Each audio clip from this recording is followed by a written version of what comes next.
As in the days of Noah, so shall it be in the day of the coming of the Son of Man. For before the flood they were eating and drinking and marrying and giving in marriage, and they knew not until the flood came. There's so many things that people don't realize about these last days. When you read the synoptic accounts of the last days, primarily in Matthew chapter 24, it talks about all these things that's going to be going on. Wars, rumors of wars. It just goes on and on and on. Not until you take and line those gospel accounts next to the book of Revelation can it make sense. But there is one thing that's in Matthew chapter 24 that it talks about. This is when people are really, really going to know. And that's the abomination of desolation. Now, you can go back and you can read that in Daniel, what it's talking about. But most people don't know what the temple of God is. God never, ever wanted just to put a building to go and, air quote, worship him. He always wanted to dwell with man, or man dwell with him. That's how it was in the garden before the fall. 2 other times have temples been built, but that was not God saying, hey, go build a temple. They were going to do it. So it was more like God said, well, if you're going to do it, then do it this way. He wouldn't even let David build the temple. Now, when it talks about this Antichrist figure in the end times that will stand in the holy place, telling himself that he is God, this is also when we read in the book of Revelation that it talks about the deadly wound that killed this man Antichrist. And that wound was healed. So when that man died from that wound and he comes back to life, he is no longer him. He is now Satan incarnate. There's a bunch of things that happens during this time. We read about men shall seek death and death shall flee from them. The reason why is because this veil that is between the mortal realm that we see and the spiritual realm that we cannot, which exists in the same space, there's things around us that we can't see. That veil will be torn down. There'll be nowhere for anyone to go when they die that's lost.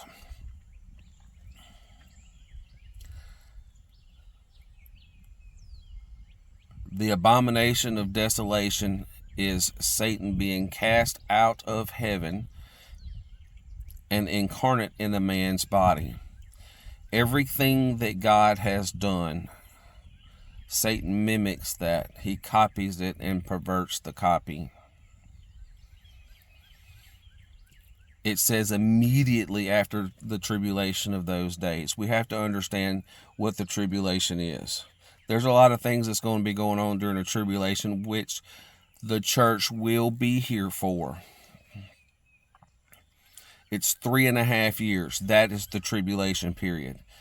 On into it, most people won't even realize that we're in it because people can't get away from the traditions that's been taught and preached for years and years and years. Since, who was it, Darby? Was it Darby that come up with all that? And because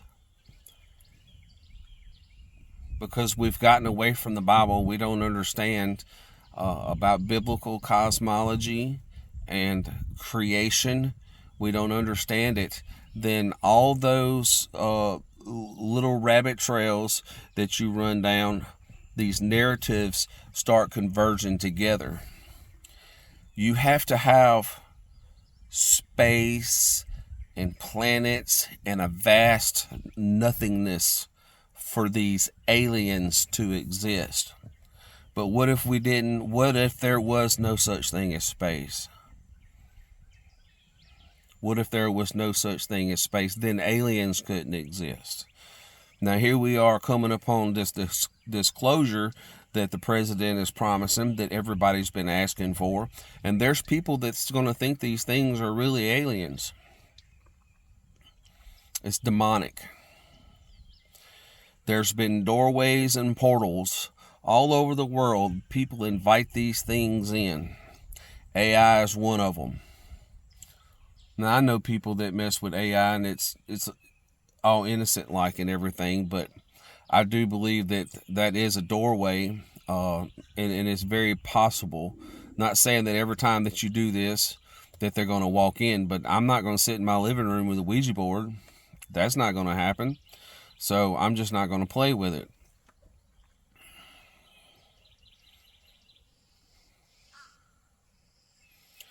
The reason why he had to speak about the abomination of desolation in the Matthew chapter 24 is because we've always had wars and rumors of wars. There's been pestilences. There's been famines throughout history. One of the things that we'll be able to see and hear is people will say the Messiah is here. Christ is here. Because he says, if they tell you that I'm in the desert, don't go looking. If they tell you that I'm in a secret place, no.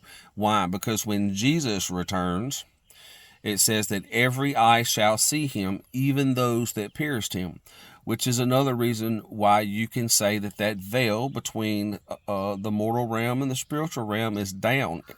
Because even the ones who pierced him before he was crucified on the cross will see him when he returns. Now, when Jesus returns, he's not just going to come back down to earth and set up the millennial reign. It's not going to work that way. First, there's 3.5 years of tribulation, and that is for the saints. That is for the church to have to go through. Go back and read it. 40 and 2 months, 1,260 days. It's all in the book of Daniel. That lines up in Matthew, Mark, and Luke. And John's account is Revelation. Primarily starting in Revelation chapter 6. And when you get to Revelation chapter 12, the story starts over. It comes in with different details, all in the same time frame.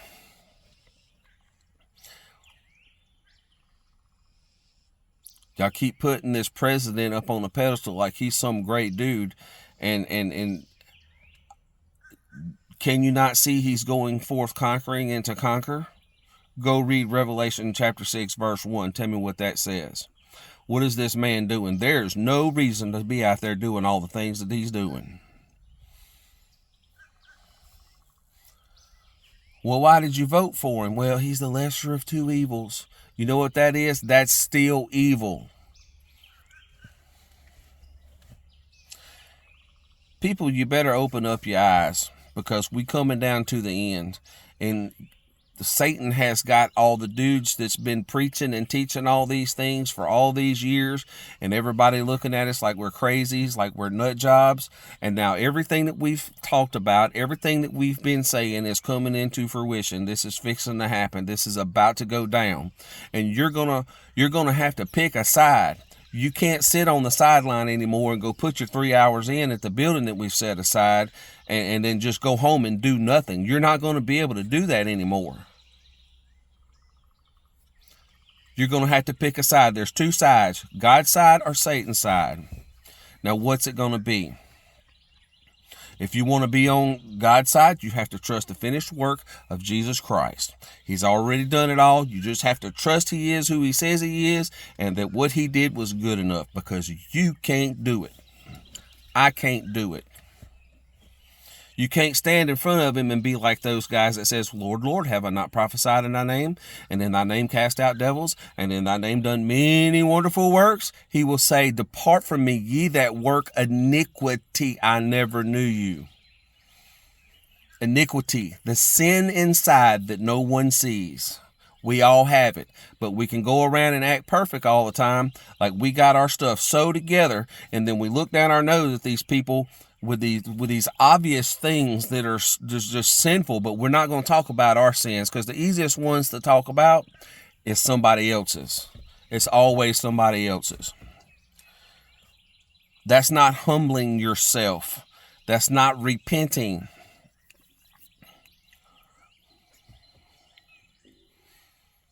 I got a lot of things in my life that need to be cleaned up, and I admit I can't do it. I need God's help. And I'm seeking his face because somehow I have to get back to my position on the wall with my horn in hand to warn you, to warn people, because I love them, even though when I needed you all the most, you weren't there for me. But your blood's not going to be on my hands. It's not going to be on my hands.